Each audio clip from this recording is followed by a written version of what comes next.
قرآن سید ابوالعلا مودودی سورہ احزاب زمیمہ حصہ سوم اعوذ باللہ من الشیطان الرجیم بسم اللہ الرحمن الرحیم۔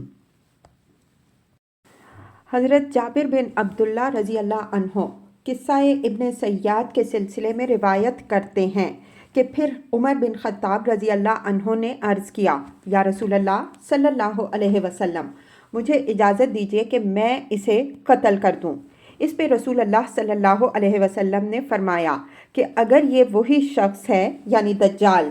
تو اس کے قتل کرنے والے تم نہیں ہو، بلکہ اسے تو عیسیٰ ابن مریم علیہ السلام قتل کریں گے، اور اگر یہ وہ شخص نہیں ہے تو تمہیں اہل عہد یعنی ذمیوں میں سے ایک آدمی کو قتل کر دینے کا کوئی حق نہیں ہے۔ نمبر 9، حضرت جابر بن عبداللہ رضی اللہ عنہ سے روایت ہے کہ دجال کا قصہ بیان کرتے ہوئے نبی صلی اللہ علیہ وسلم نے فرمایا، اس وقت یکایک عیسیٰ ابن مریم علیہ السلام مسلمانوں کے درمیان آ جائیں گے، پھر نماز کھڑی ہوگی اور ان سے کہا جائے گا کہ اے روح اللہ آگے بڑھیے، مگر وہ کہیں گے کہ نہیں، تمہارے امام ہی کو آگے بڑھنا چاہیے، وہی نماز پڑھائے۔ پھر صبح کی نماز سے فارغ ہو کر مسلمان دجال کے مقابلے پر نکلیں گے۔ فرمایا، جب وہ کذاب حضرت عیسیٰ علیہ السلام کو دیکھے گا تو گھلنے لگے گا جیسے نمک پانی میں گھلتا ہے، پھر وہ اس کی طرف بڑھیں گے اور اسے قتل کر دیں گے، اور حالت یہ ہوگی کہ درخت اور پتے پکار اٹھیں گے کہ اے روح اللہ، یہ یہودی میرے پیچھے چھپا ہوا ہے۔ دجال کے پیرووں میں سے کوئی نہ بچے گا جسے وہ یعنی عیسیٰ علیہ السلام قتل نہ کر دیں۔ نمبر 10، حضرت نواس بن سمعان کلابی قصہ دجال بیان کرتے ہوئے روایت کرتے ہیں، اس اثنا میں کہ دجال یہ کچھ کر رہا ہوگا، اللہ تعالیٰ مسیح علیہ السلام ابن مریم کو بھیج دے گا، اور وہ دمشق کے مشرقی حصے میں سفید مینار کے پاس زرد رنگ کے 2 کپڑے پہنے ہوئے 2 فرشتوں کے بازوؤں پر اپنے ہاتھ رکھے ہوئے اتریں گے، اور جب وہ سر جھکائیں گے تو ایسا محسوس ہوگا کہ قطرے ٹپک رہے ہیں،